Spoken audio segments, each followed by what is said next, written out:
We are live on Keystroke Medium. I am Josh Hayes here with Scott Moon, or Groot. I am Groot. And Papa Chuck. We're not doing Papa Chuck story time right now. We are talking character. It is Monday, September 2nd. Happy Labor Day to everyone that's watching on the live feed. And if you're listening on the audio feed, I hope you had a great weekend. We are wrapping up Labor Day talking about character and personalities tonight. It was Chuck's idea, and I thought it was a really good idea to talk about. Before we get started, this episode is brought to you by Flight of the Reaper by Scott Moon. His fifth book in the last Reaper series, and we're going to touch on that a little later in the show, but I just wanted to let you know that is who is sponsoring this episode tonight. It's the number one new release on Amazon right now. If you haven't picked it up, you should. Outstanding. That's the release ever. It's got a kick-ass cover. Maybe we'll figure out how we can share it later. But welcome everybody in the live chat. We had a whole bunch of shenanigans before the show started. Everybody arguing for first place. As always, Ken McClellan won first place, so he wins the prize. Congratulations, Ken, on the first prize. And then actually Bart of Today said we should have an ad prize for a free single night of a book promotion for whoever gets free. But that'd be a lot of free book promotions, I think. And I think everybody would be fighting for it.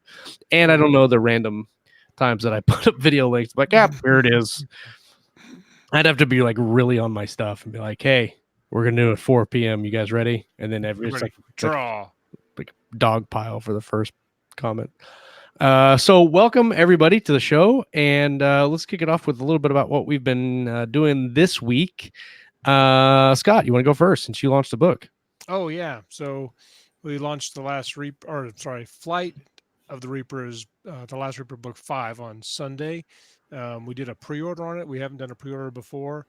It had been done for a while. We had lots of time to get it edited and everything, and it got lots of pre-orders, and it made a strong launch. So before the show, we're debating about whether or not pre-orders affect your rank when it hits live. So I think it does, but we're going to test it again when your next Valor book comes out. I think.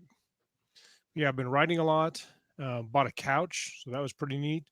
Because we've been on the hunt for a couch for like 5 years. You know how it goes. You're like, hey, this is a perfect couch. No, I don't like that couch. That couch is too much money. How are we going to move that couch? I don't have a pickup truck. Well, Josh just bought a truck. Let's get his truck out here.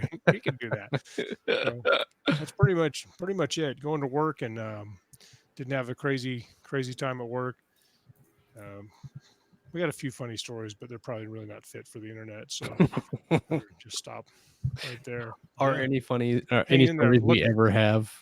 Mostly what I did this week was look forward to Mondays, so we can have a show and we can all hang out and do writerly things. Mondays is pretty much the best day. I got pretty good. I got 3,200 words today on Valor 2, punching right along through the ending. We just started the final. What's your word count? It's pretty high, right? We're over 90,000 now. I think we're almost at 91,000. I'm a little behind, but it's all right. We'll get it done and we'll get it off this week, and everything will be A-OK. And then I'll finish Ashland, which I'm really excited to finish and push. Ken and Rick both say my volume's too low. We'll pump it up. Is that any better? Turn it up. I moved the mic closer to my face. Is that better? Might be. Maybe not. Well, I'll watch the comments. If not, that headset, you look like you should be like talking a civilian into landing a jumbo airliner or something. All right, 905 you're clear for approach. Please put your head between your ass and kiss it goodbye because you're not going to make it. Get the mini bar on the way down. I bought it a while back and I couldn't get it. Had a hard time setting up because it has to go through a powered board, but it's a dynamic mic like the one Josh is using. It's the same brand. It's Audio Technica. So it's dynamic. It won't pick up all my background noise, but it's a sports mic. It's for like announcing like on a sports thing. It's got this real heavy duty cords and stuff. I was gonna say you should have like a football stadium behind you and like, you know, like John Madden, like he tried to go through the hole, but there wasn't any hole. See, you need a sound effects board is what you need. Choo. Like hit the fan noise, you know, like the and stuff every time Scott says something. A laugh reel or something. Yeah, something. Wah, wah. Do you guys remember that stockbroker guy that used to do. It was like Bulls Market or something like that, and Oh yeah, he would stand in the middle of this like broadcasting center, and he'd like smash buttons and like flip switches, and they're like woo and yeah, I remember that. The Motley. I can't remember what it's called. But we should do that. Like, yeah, I remember exactly who you're talking about. Hell, he was in one of the like the first Iron Man movie. That's true. He was. They had him in there for a little clip. God, that's a great callback to a previous episode, Chuck. I mean, very good job. I mean, I try to be professional for you, man. I don't want to get fired. Yes, it's a very the turnover in this job is extremely high.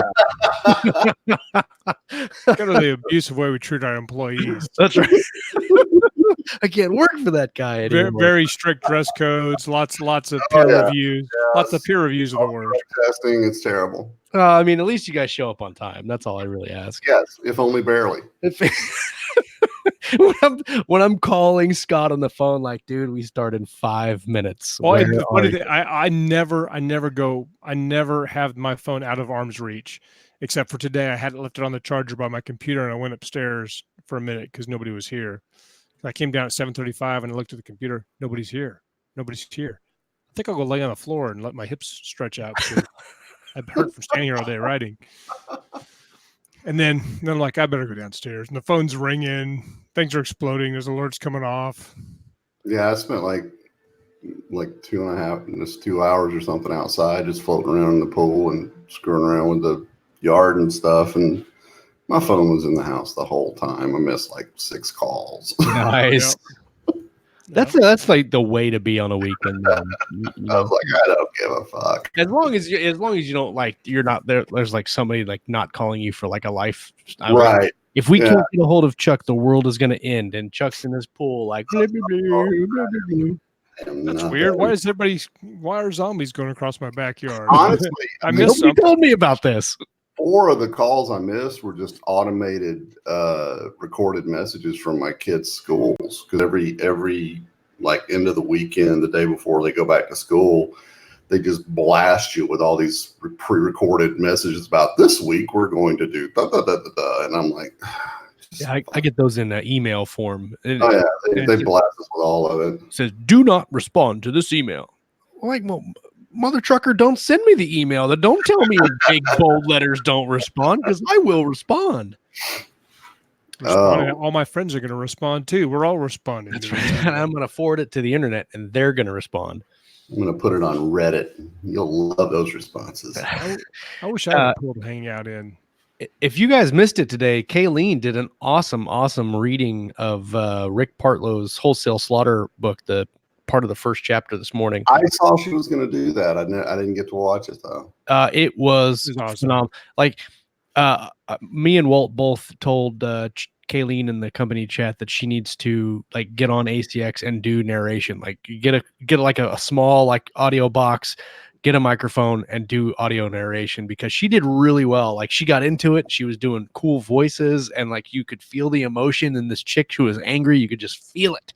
Yeah, and, that's outstanding. She did. I mean, we've said this before. I mean, good audiobook reading isn't a reading as much as it is a performance. No, absolutely. So if she was getting the nuances and stuff, that's awesome. I'll have to go back and watch that.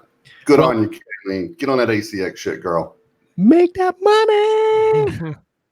I got a short story that's female centric you can practice on. Wait a minute. What is this? What is this comment here? What is this? What is this? What? Silent Wolf says, I'm sure Josh isn't paying you enough. What is this? What is this? I pay fortunes. Whole cents. Whole cents. Total complete pennies. Whole cents. Not that half penny shit. I'm fairly certain I sent her a free mouse pad. Yeah, I'm gonna send you 5 coyotes and a and a mouse pad. That's right. That's right. I got lots of honestly, doing this, all it cost me last year was a bottle of whiskey. So oh, that's true. And it was a fantastic bottle. Tax deductible. That's right. Pretty sure alcohol is tax deductible. That's right. Walt sent me a link to this show called, what is it called? The Brave, I think. Yeah, it's called The Brave. And it's apparently it's not on Netflix. It's not, you have to buy it on Amazon. It's $25. And I said, I'll buy it for research. I'll write it off. So speaking of characters, Chuck, you brought this up in our Monday night chat, talking about extreme characters and then characters yeah, mental disabilities and stuff. I thought that we could kind of take a broader approach to it instead of just focusing on characters with mental disabilities, but just kind of go kind of a broad spectrum and then pick out like, personality type. Well, I mean, just like if we could take a couple examples of where we thought that people had done character really well, regardless of how the character was set up, and if you've got a couple examples of the characters with mental disabilities or the extreme like psychopathic characters and their portrayals, we can definitely talk about that. Let's start with Hodor. Hodor. Well, I mean, obviously he is a character with mental disability, which is portrayed in a way that, I mean, you don't know what's wrong with him, and even back then they wouldn't know what's wrong with him. They just think he's dumb, right? And so in a way, I thought he did that very well. He didn't overplay it, and you could tell even though Hodor only said one word, there were scenes in the story where you could see that he was amped up, like especially when the lightning was going off in that tower, and he's like Hodor, Hodor, Hodor, and he's just walking around the tower saying, you could tell he was amped up. So that was well done, I thought. His character was done with the minimum of dialogue, kind of like Groot. He just has, can say one sentence, but he can convey so much. But, if you listen to the audiobooks of the Game of Thrones, Hodor is a much more powerful character because the narrator does a good job. And that's, I was a little bit disappointed when I watched the HBO series because it was kind of, I had to get used to the change. But in the audiobooks, you really, every time Hodor is in there, I was like, oh yeah, Hodor is cool. Yeah. I'm worried about Hodor. What's going to happen to Hodor? So, character. The thing that made me think of this, I watched the newest, it might be the only, I don't know, but the newest trailer for the Joaquin Phoenix Joker. Oh, yeah. And I was thinking, okay, first of all, cool idea. That character's been around forever. Yep. Never really had a focus on who he was and where he came from and that kind of thing, which I think is a great idea. But secondly, from a writing standpoint, like I asked myself if I was going to write a book from his point of view, how would you handle that level of madness? You know what I'm saying?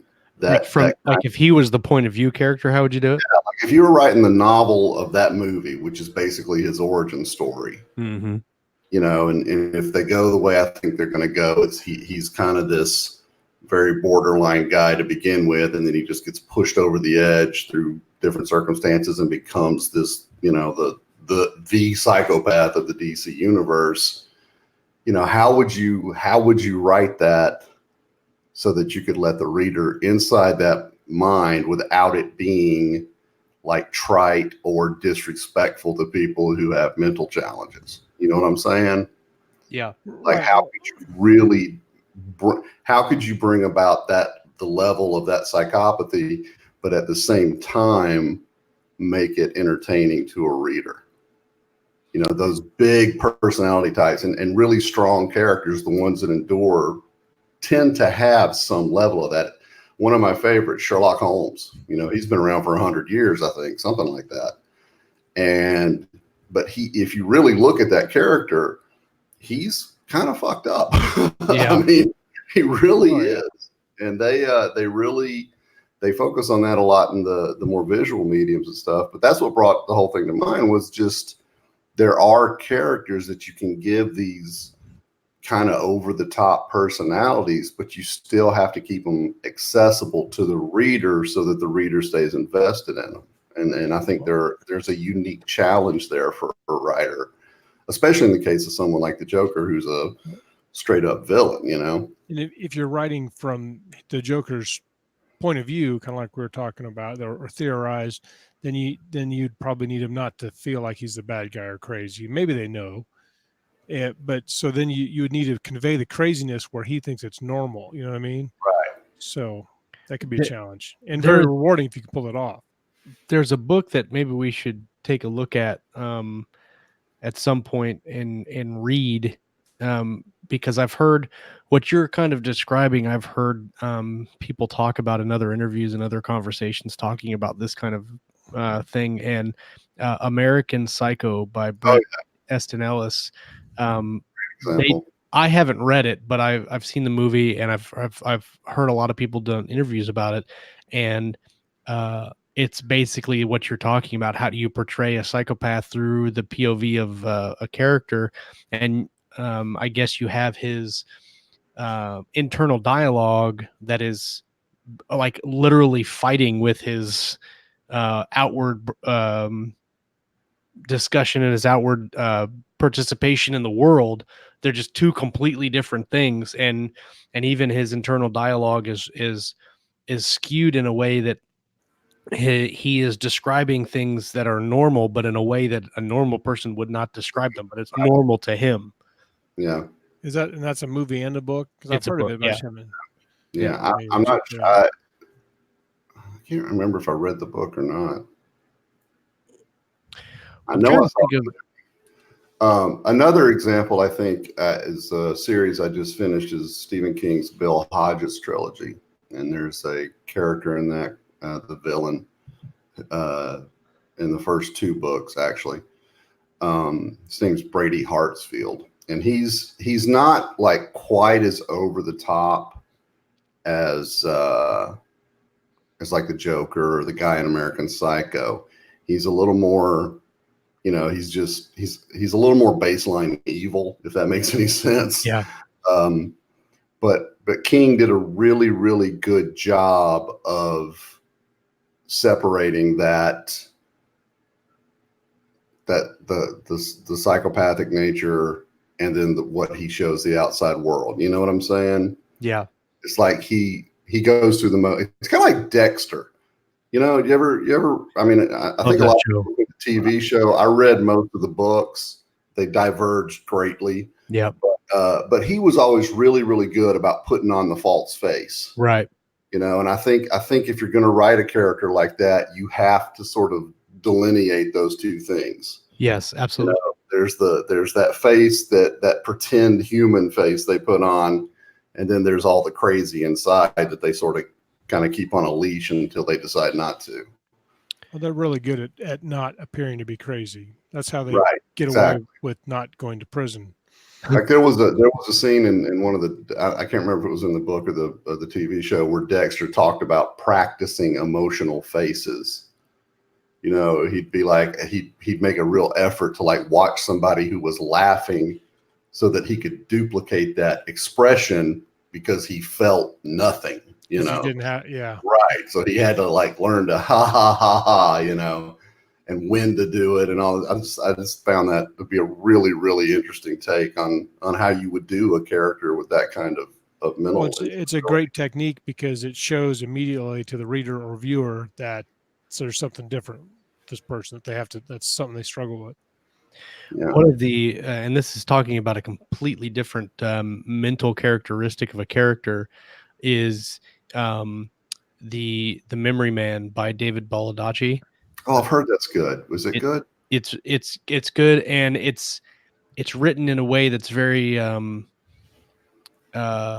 it's jumpy, right? So the character Amos Decker sees and remembers everything, and so he processes that differently than how we would process just regular information. And so, like, when you first meet him, he's sitting on a bench, I think, in the first chapter, and he's just watching people walk by, and he's like, every sentence is something else that is happening, and it's just very clipped and very like, the door was opened, loud noise, the girl cried, she dropped her shoe. He was like processing all these things as they come.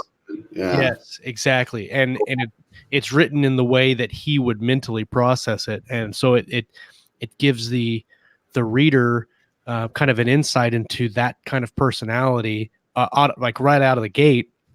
But it's also a really cool way to present the narrative that's different from just writing the narrative story. That I thought it was really done really well. Cool. Yeah, What was the name of that one? Memory Man by David Baldacci. Yeah, there's like 3 or 4 of those now, isn't there? Yep. He's written a few more in that series. I just haven't checked any of them out. He's got a good master class on it too. He just came out with it a couple months ago for writing thrillers. I'll have to look for that one. Yeah. His master class and James Patterson's master class were really good. I didn't finish Neil Gaiman's master class, and I didn't finish what's her name's. Dan Brown's was really good. Dan Brown's was really good. There was also another one by a screenwriter, Aaron Sorkin. If you're looking at doing dialogue, I thought that was really, really good for dialogue because he's a screenwriter. And that's basically all a movie is. And that actually watching that masterclass made me go and watch Steve Jobs, or was it the regular Jobs? I can't remember which one he wrote, but whichever one he wrote, that's the one I went and watched, and it was phenomenal. Oh, and The Social Network I watched because he wrote it. They were very, very good. The dialogue was excellent. Yep.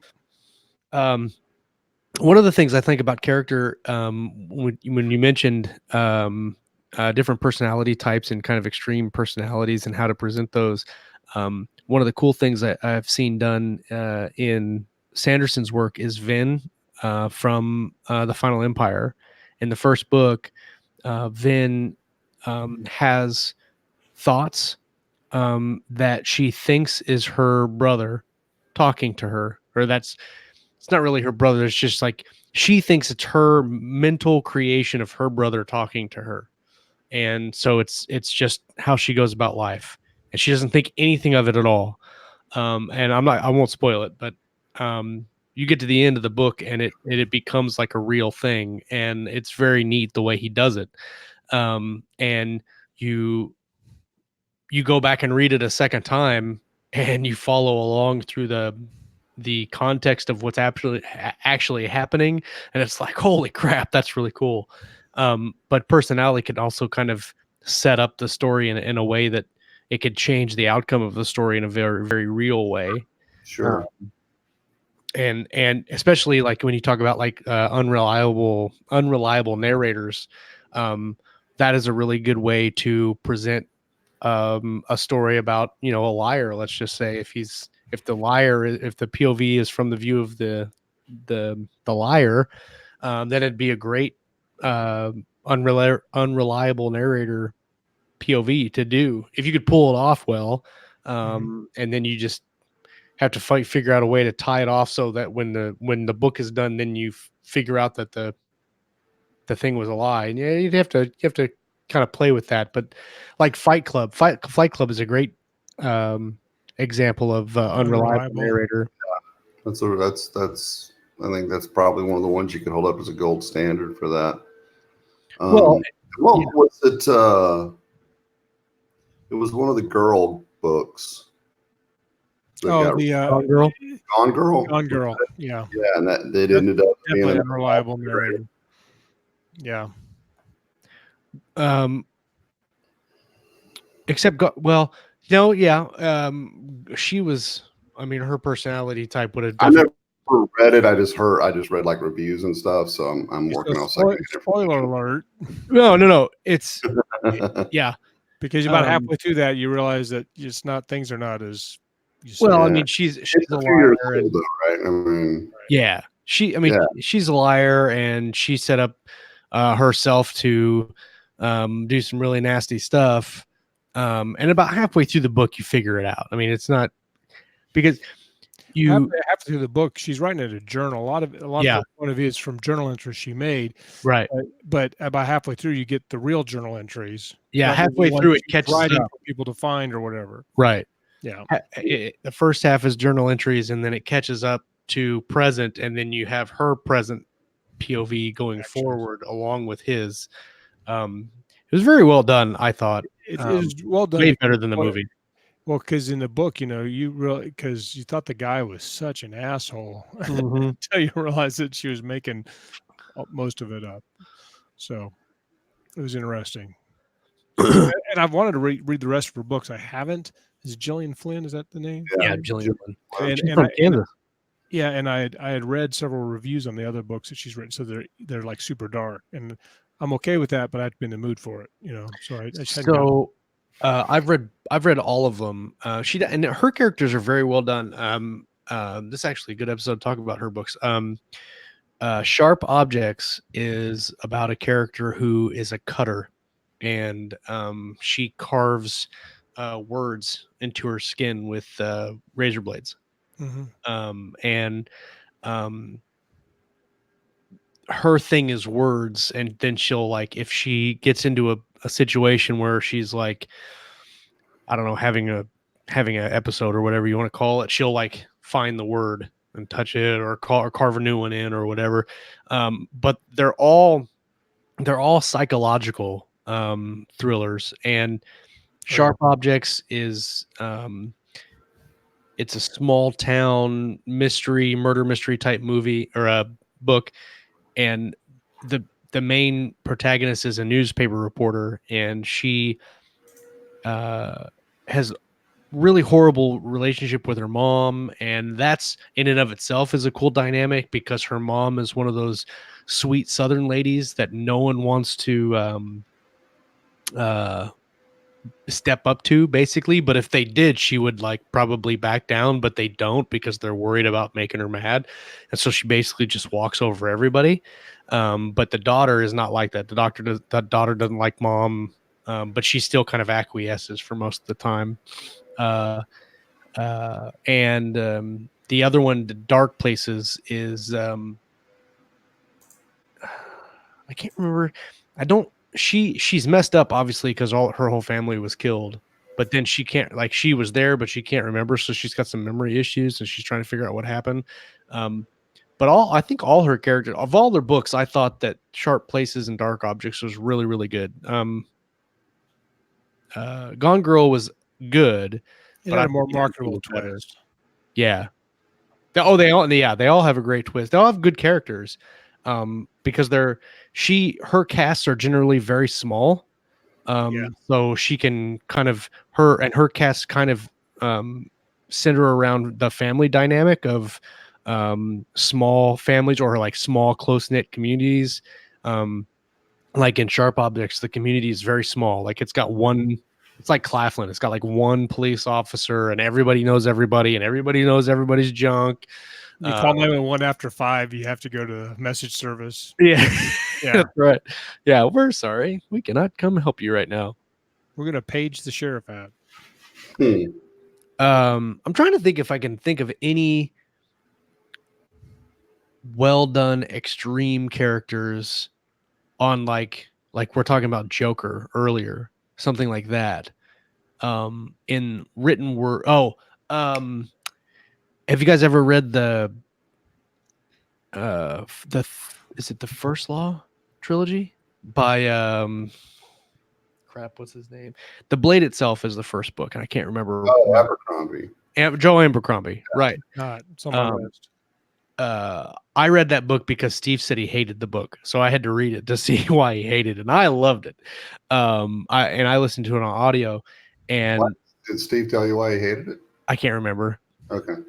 But so message him right now and find out. Yeah, find out. The main protagonist, Glokta is his name. The actor, or the voice actor portraying him as a voice, phenomenal freaking job. If I would have read the book, it probably would not have hit me as well as it did because of the audio production. But in the audio production, Glokta is missing teeth because he was tortured, and so every other tooth is missing. And so when he talks like this because he's missing teeth.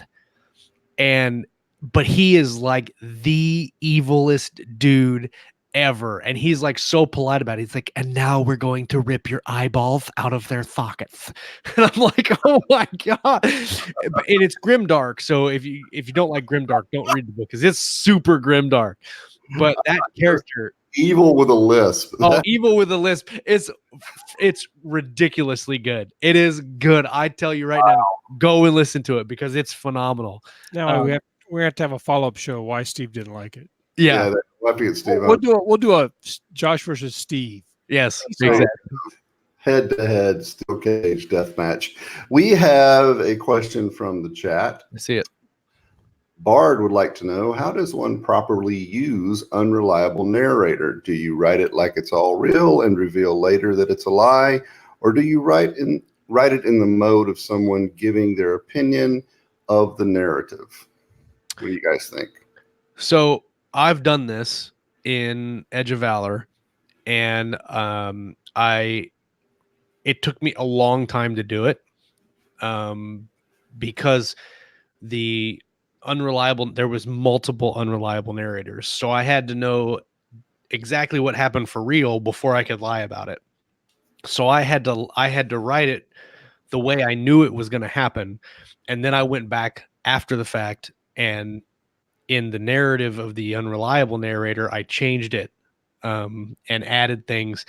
There were some things that I made the characters lie about, and then there's some things that I made the characters exaggerate about. And if you've ever listened to anybody tell a story from their point of view, 9 times out of 10 they're going to make it sound better for themselves than what actually really happened. So, like, for instance, if you are walking across a crosswalk, and a car is like 2 lanes away from you and they honk at you because you're still in the crosswalk as you're getting off the street, when you tell that to somebody, you might say, this car almost hit me as I was crossing the street today. You will not believe, so close, like within inches. Yeah, they were driving crazy. They were driving crazy. Business. Yeah. So, but that is also a kind of it's a natural thing, but it's also slightly unreliable. So you can use things like that to push that onto your character to make them that much more unreliable. So that's what I did. I had the characters over exaggerate what the events were. I had them lie about, for instance, there was a character who picked up one of their dead comrades and carried him on the bird. It happened. And I just had the unreliable character say that he did it, just to give himself credit, because in his mind, no one's going to contradict him. No one's around to contradict him. So he just does. And so, and as far as writing in the mode of someone giving their opinion in the narrative, I did this in Valor by doing it in first person. And so when I wrote it, I got into their headspace and just wrote all of their scenes as one straight big thing. So I never got out of their headspace when I was writing it. And that helped a lot. But yeah, I had to know what was going on before I lied about it. Well, yeah, I've never written an unreliable narrator before, but I've always thought that if I did, I would kind of want to treat it like a murder mystery kind of deal, where there's the big moment towards the end of the book where the reader's like, holy shit, this guy's been lying the whole time. But then they would go back and go, oh yeah, that's like, that should have tipped me off, and this should have tipped me off, and this thing in chapter 4 should have tipped me off. Just sprinkle little hints of it in there, but make them so subtle that until they find out the narrator's been unreliable, there's lots of get in stride, There's lots of cues. Like if you watch, like when we have like a homicide, when you drag up a bunch of people to be talked to, whether witnesses or suspects or victims, and then they'll all be interviewed and everything's on tape, and you can go, nowadays you go to the camera room and you can watch all the different interviews as they progress. And so like when I'm working on those, I'm not normally the investigator in the role I've played as a supervisor and as a SCAT officer, but we would watch the interviews until the detective says, okay, we also need to talk to so-and-so, so go find them. And so you'd be watching all these interviews and you'd see people lying, and it's so obvious they're lying because their lame stories don't match up and things like that. But they also all have cues. Like when you ask them a question, if they repeat the question back to you, They're stalling. Yeah, they do all these things, and there really is some true biometrics. Like people will look a certain way when they lie. Yeah. If most people, if they look to the right, they're probably trying to figure something out, and there's all those different things. So you could weave in little details like that somebody who's paying attention would go, yeah, I don't think that person's telling the truth.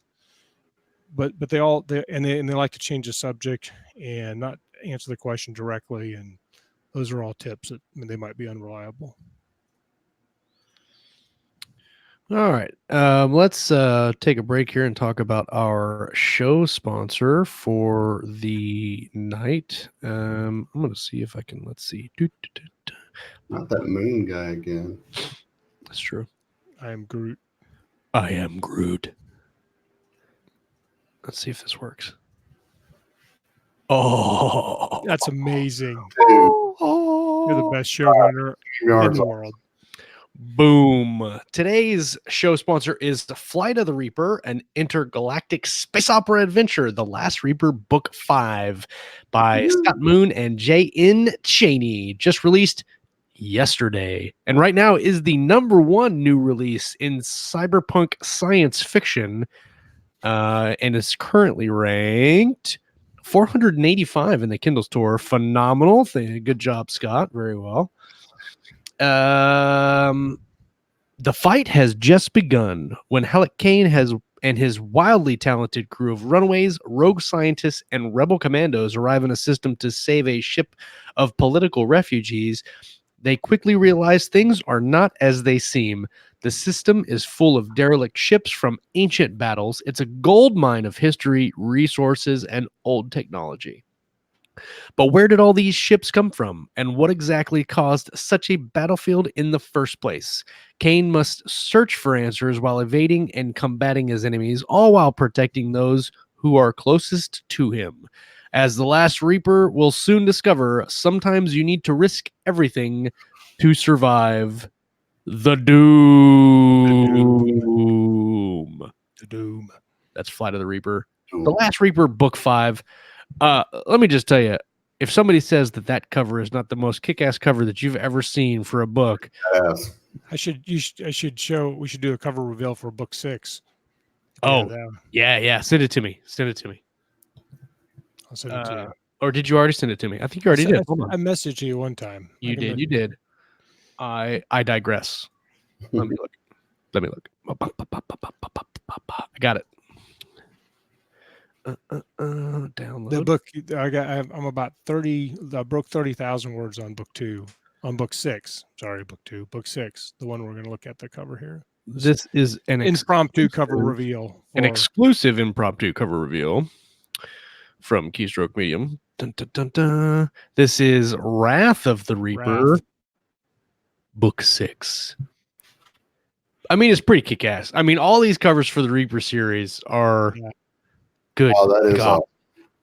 Chaney's got somebody. If you look, if you know, there's a couple of ships there that are in. I think it's in Book 3 or Book 4. Wings of the Reapers, kind of in the background. You could see that. So there's some similarities. So yeah, that's a really good cover. They make me really excited when he sends those to me. So and they make kick-ass posters for your backdrop. I just gotta say. I know. I actually hung them up. I came in here one day and last weekend, a couple of them had fallen on the ground, so I had to redo them all. But they survived. Yeah, that's a really nice cover. Love it. Wrath of the Reaper. Ooh, look, I'm very big. was not trying to do that. We should spend a little bit today talking about StreamYard because it seems to be working really well. I think so too. Yeah, I like it a lot. It's very, very simple and easy and intuitive. Silent Wolf has a question. You tackle that, and I will get the link for the book because I was stupid and didn't do that. Oh, yeah. So Silent Wolf asks, have I ever talked about or co-writing with Chaney? We've had Jeff on the show a couple of times, but we could definitely have him come on. I invited him to come on tonight, but he had some other plans, and I did it last minute. So it's a really good writing partnership, the first thing I had to do writing with Jeff is I read like 8 of his books back to back and try to get into his style and his stuff. And we have a big planning session. We go through the story, where it's going to go, and some things like that. And then I do my part of the writing. I do the writing. I send it to him. I send it to his editors. I send it to his content checkers. And then, they make a bunch of changes. They send it back to me, and then I finalize it. Then we all kind of get on Google Docs together and finalize it. So, and it's really a pretty open process. Like we were talking a couple of days ago, and Jeff said, well, we went and re-edited book 2 again, and we decided to tighten it up, and we removed 2,700 words out of the book to make it a little bit tighter. And I was like, okay, cool. And that's where our partnership works. I'm like, make the changes you want to make. I trust you and you trust me. And so it just works really good. It's a really easy working relationship. That's why we can go so fast. But when I finish a book, it takes about a week for about 10 people to read it and do their beta reading and stuff. So it's a very good team, to say the least. Let's be honest. Scott is a super, super fast writer. I can write fast. That is true. I wish I was as fast as Scott. I mean, it's crazy. I'm not as fast as Nathan or Devin or some of those people, but pretty fast. So let's for the live viewers that are watching, post in the chat what your favorite character or character type is that you've read, if you have an example of that, and maybe if we can get a couple, we can talk about them.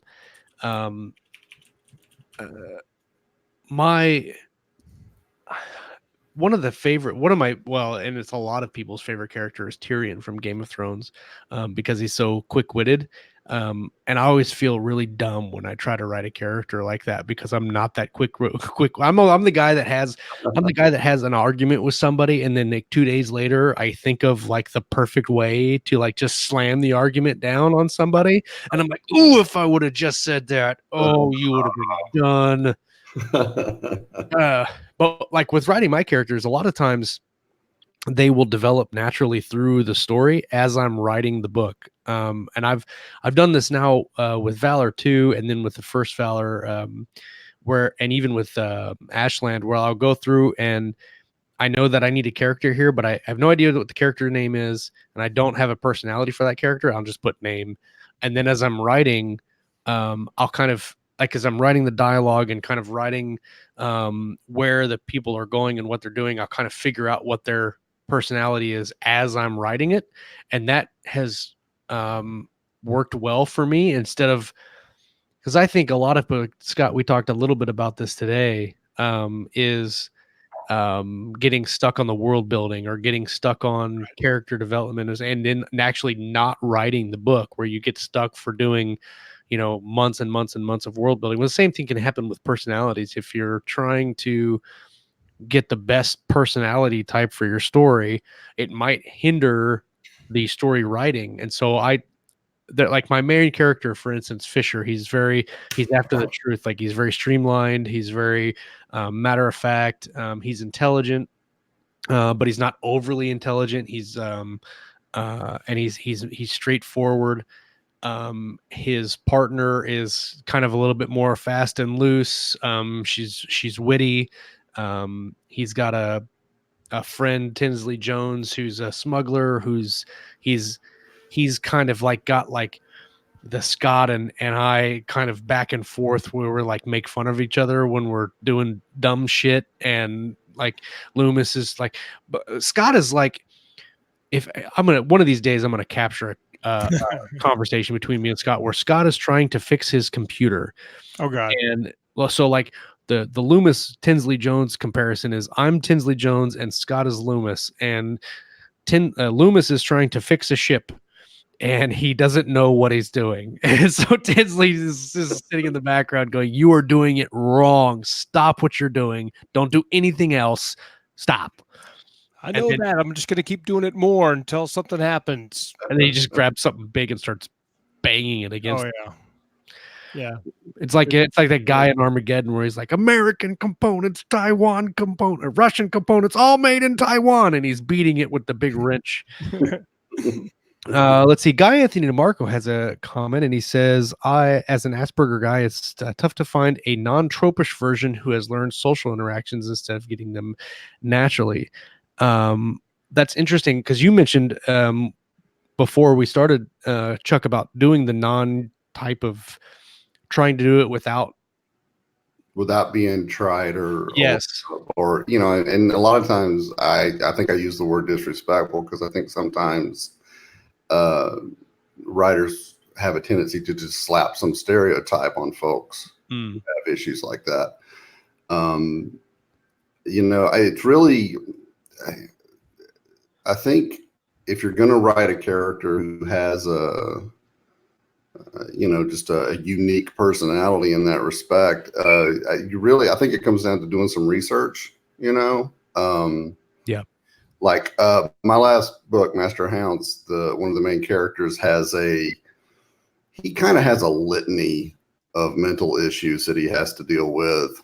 And I used to work in a psych hospital, so I kind of drew on patients that I knew there and sort of just cherry pick bits of personality from this one or that one and tried to, you know, duplicate that behavior when it was called for within the narrative. So, you know, I don't necessarily think you need to just I think you need to do a little extra research for that so that you can keep it accurate while also keeping it entertaining and not just resort to the, you know, the offhanded stereotypes and whatnot. Try to be as truly empathetic as possible. Right.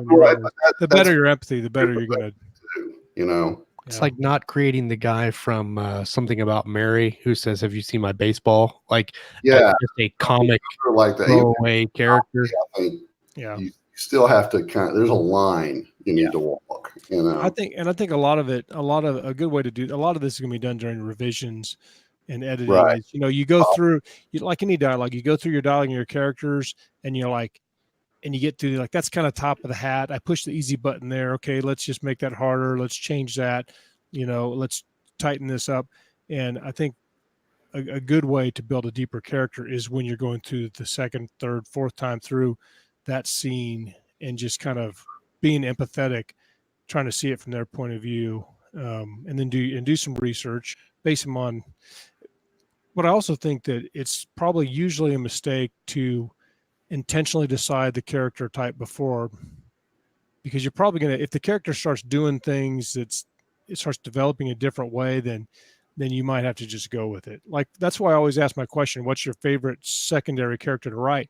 Because a lot of times I'll write a book, but by the time I get into it a ways or into the series a ways, my favorite person to write is actually the one that came out more organically, and that'll be a secondary character. Mm-hmm. And my first character has a job to do, and they're the protagonist, and so they have certain limitations. But your secondary characters, they can be more natural, organic. I think one of the things you got to remember when writing about people with, you know, I'm hesitant to say disabilities, but you know, with these issues, is you're writing about a person dealing with something.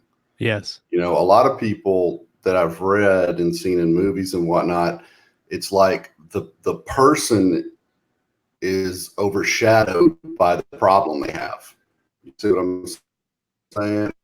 Yeah. And I think that is a vessel for the thing that they're dealing with. Character and say, this is right, but instead of saying, "Oh, this is Joe who grew up over here and did this, and then he's schizophrenic." You see what I'm saying? I think we have to be real careful not to forget that. And Guy commented, he said, you can expand that to any disabilities. And I think that brings up a really interesting point, in that we've been talking about writing characters with unique personalities. But if you're writing about somebody that has a physical disability, like if they're blind or deaf or anything like that, you know, that's a whole other thing, because you don't want to, again, just fall back on the standard tropes. You know, what's it really like for a person who lives with, you know, who's in a wheelchair, say, or has to walk with a prosthetic limb or whatever, you know, what's it really like for them? And don't just kind of fall on the stereotypical, you know, standards that have been set up in popular media over the years. I think the writer needs to do a little more work if they want to portray those characters respectfully. Kayleen's comment actually mirrors the one I was going to say just now, is that don't make it an afterthought. And if your character doesn't need to have a disability or doesn't require something that changes something so like a lot of people go through on an individual basis, if they don't need a disability, then don't give them a disability just for the sake of creating a problem for your main character or your secondary character, or whatever. Make that disability kind of a point of the book. One of the things that I'm dealing with in Valor 2, which I'm trying to really get right, is Sheridan, who is spoiler alert, is one of the only survivors from the first book, and he is dealing with a lot of PTSD because of that, and he is dealing with like having to go through and when he's doing things, having flashes of memories from things that had happened during that mission, and trying to cope with and understand that he has PTSD and dealing with it. And I didn't want to make it just a vehicle to say he's having problems. I wanted to have him actually need to deal and push through these things that are happening to him on a personal level, just to grow his character. And I know that there are a lot of people that deal with PTSD on a regular basis, and that is a real thing. And I don't want to make it this caricature of a thing. I really want to kind of try to make it so it's a realistic description of what people might go through with it. So something Kate Adams has in the chat basically talks about, so what about things that are not necessarily disabilities, but like other things, like in her example, like in was it Circle of Bones, or they're trying to episode of Bones, or they're trying to portray somebody as being super smart, which I find that a lot, because I have super smart characters in my books that are way smarter than I am. So how do you make them smart? So how do you when you're dumb? Do you present a super smart character without when you're dumb? Well, that's me. I mean, to a T. That's every character I write. Research. Actually, I think one of and this is the trick I stole from Master of Hounds, was the Sherlock Holmes formula, because all of the Sherlock Holmes stories, or at least all the ones I can think of, are actually told from Watson's point of view. Oh. So you've got Watson watching Holmes be smart. Yeah. So that sort of takes the impetus off the writer to give Holmes's internal dialogue. And, I think that's a quick and dirty way to do it, because I've got a character in Master of Hounds, Arlo, who's like just super crazy brilliant, but I gave him a buddy that the reader can sort of see Arlo's brilliance through, because a lot of times Clint is just like, what, I don't know what the hell you're talking about, but all right, it makes sense. Let's go. Somebody who's more relatable that can. Exactly. Yeah. It's kind of like Dumbledore in the Harry Potter series, where Dumbledore is really, really smart, but we only experience him through Harry, who is just as smart as we are as readers and character on that level of knowledge. So I think when it comes to me writing smart characters, it takes a little bit, like, because like Scott, you mentioned too, having to write several drafts and come back and kind of layer it as you go. Mm-hmm. As you write the draft, you're going to know more about a certain situation or more about something. And so you can go back and like layer that in to have that character have that knowledge ahead of time. And what I do with my Sheridan scenes, or my excuse me, my Fisher scenes, he's an investigator and he's really good.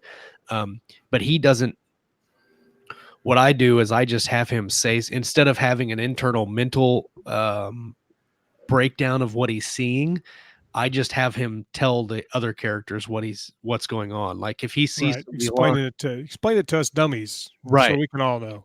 Right. If he sees somebody lying, what I did in the first book was he basically saw a visual cue, like Scott was talking about earlier, the person he was interviewing did one of those visual cues and an auditory clue that when he did it, in the narrative I said and Fisher straightened, and that was the clue to the reader that he picked up on something. And then when they were done, I had him tell his partner, did you see what he did? Because that means he's lying. And so I didn't actually go through and explain it kind of like in an info dumpy kind of way. But so like when you find crack cocaine in somebody's front left pocket and they say, these aren't my pants. These aren't even my pants. Aren't even my pants. These from Joe. Whose pants are they? I don't know. Yeah. That kind of goes back to what you were saying about the Memory Man. Explaining how his memory works. And that brings to mind, did you ever read The Fold by Peter Clines? Actually, got it on your shelf. I've got two versions of that book. Yeah. Well, I like, how he describes how his eidetic memory works. Yeah. With the ants and all that stuff. Yes. Reading that book, I think he did what we were talking about. He really researched people who have eidetic memories and how they describe their brains working, So I think I think it comes down, if you do a little bit of research, you can sort of bluff the rest and it'll give the reader what they're looking for. Because you don't want to confuse them any more than you want to confuse yourself, right? Well, you mentioned that portrayal of that memory type, but think of Dream, Stephen King, the Dreamwalker. Dream Sleeper, Dreamcatcher. Yeah, with the dude that had the memory files, and he had to go in his office and like pull out the files and stuff. Right, he had like his little memory palace kind of thing. Where I remember that. That was a long time ago. Wow. Long time ago. That book, that was a long time. Good. That was a deep cut, man. Nice. Yeah. I think you could probably break down any character like I like that when you break down like fighter characters, like as soon as we mentioned Stephen King, like the gunfighter, when you're looking at things through Roland's point of view, and he sees things that people wouldn't see, or like when he's talking about I want Aston, and as a reader you're like, oh, he wants aspirin, but he's never experienced that, so he has his own like kind of word for it. Good. But God, those books are. If you have never read The Gunslinger, at least read The Gunslinger. You don't have to read the whole series. Read The Gunslinger, because holy crap! Though the first three, The Gunslinger, The Wasteland. No, the Gunslinger, Drawing of the Three. Yeah, it was The Wasteland, then Drawing of the Three. Is it? Which was the one where he actually came back to New York? Song of Susanna, I think. Yeah, was that Song of Susanna? Because there's one scene in there where they go and get him some ammo, and they bring him like a couple of boxes. Oh no, that's the. Was that the first one? No, that was the Drawing of the Three. That was because I just remember the way King wrote it. He just looks at all this ammo. He goes, "Why would anyone ever need this many bullets?" Yeah, because he doesn't miss. Because he doesn't miss. So. Yeah, the Drawing of the Three. I remember the Three because then you have the cop that sees him. And then he's in the theater and he sees Clint Eastwood come up and he stands up in the theater and goes, holy crap, that was that guy. And then he had a heart attack. Yeah. I remember that. Yeah. All I remember the Drawing of the Three was the crabs. Sandwich. Oh, yes. The sandwich. Da-da-ching, da-da-chum. That whole section of that book, I just remember laughing through so much of it. And I don't normally do that with Stephen King books. I think the first four, The Gunslinger, The Wastelands, The Drawing of the Three. The Drawing of the Three had to have been second, because The Wastelands is when they go to Lud and they get on the I probably have it right here. No, The Wastelands is second. I'm almost 100% positive. But then Wizard and Glass is really good. I thought those four were really good. Once you get to like Song of Susanna and The Wolves of the Kala, and like they were good, but I think he like kind of meandered. That's when he started doing his, like, he was very focused, and then he went, ooh. Yeah, and he started going off on all the tangents. But there were a lot of really solid characters. Oh yeah, for sure. I mean, Speaking of that, Dr. Dooms. I mean, Susanna was a great character. Susanna was awesome. I don't even know why we haven't talked about her this whole hour because Fantastic. By the way, I am wrong. It's the gunslinger drawing the three wastelands, wizards, and glass. somebody write that down. Yeah. Scott was wrong. So write it down right now. I was right. Scott was wrong. Making a note on my calendar. Everybody gets a free ride in Josh's truck for me being wrong. As long as you grab a corner of the couch, right? That's right. Right. Susanna and Odetta Walker. Yes. Odetta and Odetta. Holy crap! Like Master. Because it's a split personality. Split personalities. Yes. And the way it's done is it's almost cringy. Like I think if he would have done the drawing of the three now, that book would have probably got drugged over the coals by some people. You're right. I think it would too. Just because like first of all, the character that he created is a black handicapped character who is racist. And she's like ridiculously racist, like over the top, right? Yeah, like horribly racist. Which was, I think, one of the biggest contentions when the movie came out because what are we going to do with this? Because they made Roland black, and they like completely changed the dichotomy of the characters. Then, but like, so she has one of the personalities is a racist black woman from the South, and another of her personalities is like a high class, very affluent, well-spoken black woman from the South. And you have both of those. And they flip back and forth when they flip back and forth, but sometimes it's very abrupt. Like she comes out and she's like just going crazy on Eddie and Roland. And then the next minute she could be like, oh, you guys want to go have a good sentence, you know? And Eddie's his own thing, because Eddie's a heroin addict, recovering heroin addict, so he's got some problems as well. I bet we could do a whole thing of Dark Tower character. Wow. Yeah, you're probably right. Because even when he meandered, he introduced and took out characters, added and subtracted them as they went, and there were so many strong ones. Yeah. He did. I mean, that's his thing. Say what you want about him as a person or him as his wandering plot lines, but his characters are really kick-ass. That's what sells his books. His whole brand is believable, realistic, real world characters in unbelievable situations. Yeah, that's his whole deal. I mean, that is what made him a success. Is that formula? That's why he can get away with his endings, kind of just. Yeah. Everybody just wants the characters, you know, they love those characters. They're actually hoping it doesn't end. Yeah, exactly. Just because they want to spend more time with them. I mean, I recently read, like I mentioned before, the Bill Hodges trilogy, which I thought was fantastic. I mean, I enjoyed that thoroughly. And it's all about this retired detective. The first book's Mr. Mercedes. And it's about this retired detective, and the one case he didn't finish was a case of this guy running over a whole bunch of people with a Mercedes. And then he's into his retirement, and he's like super depressed. He's drinking all the time. He's thinking about taking himself out and all this stuff. And that serial killer emails him, because he's been watching him, and he's trying to like talk him into eating a bullet. Yeah. And that fires him back up to reopen the case on his own and all this other stuff. And then that's when all these other interesting characters start coming in to help him. And there's a whole trilogy with that character and all his little buddies fighting crime. And I personally feel like it was some of King's best work since the old days. I'll have to read that. I'm going to have to read that too. Yeah. And Brady Hartsfield, the villain, is just really well done. And one of my other favorites is Holly Dibney, and she's like an OCD, a younger girl who's got real bad OCD and super socially awkward and all this other stuff. And she starts out under her mom's thumb and ends up being Bill's partner. So it's just this whole story arc. I mean, it's great. Just good stuff, man. I highly recommend that trilogy. Jay Clifton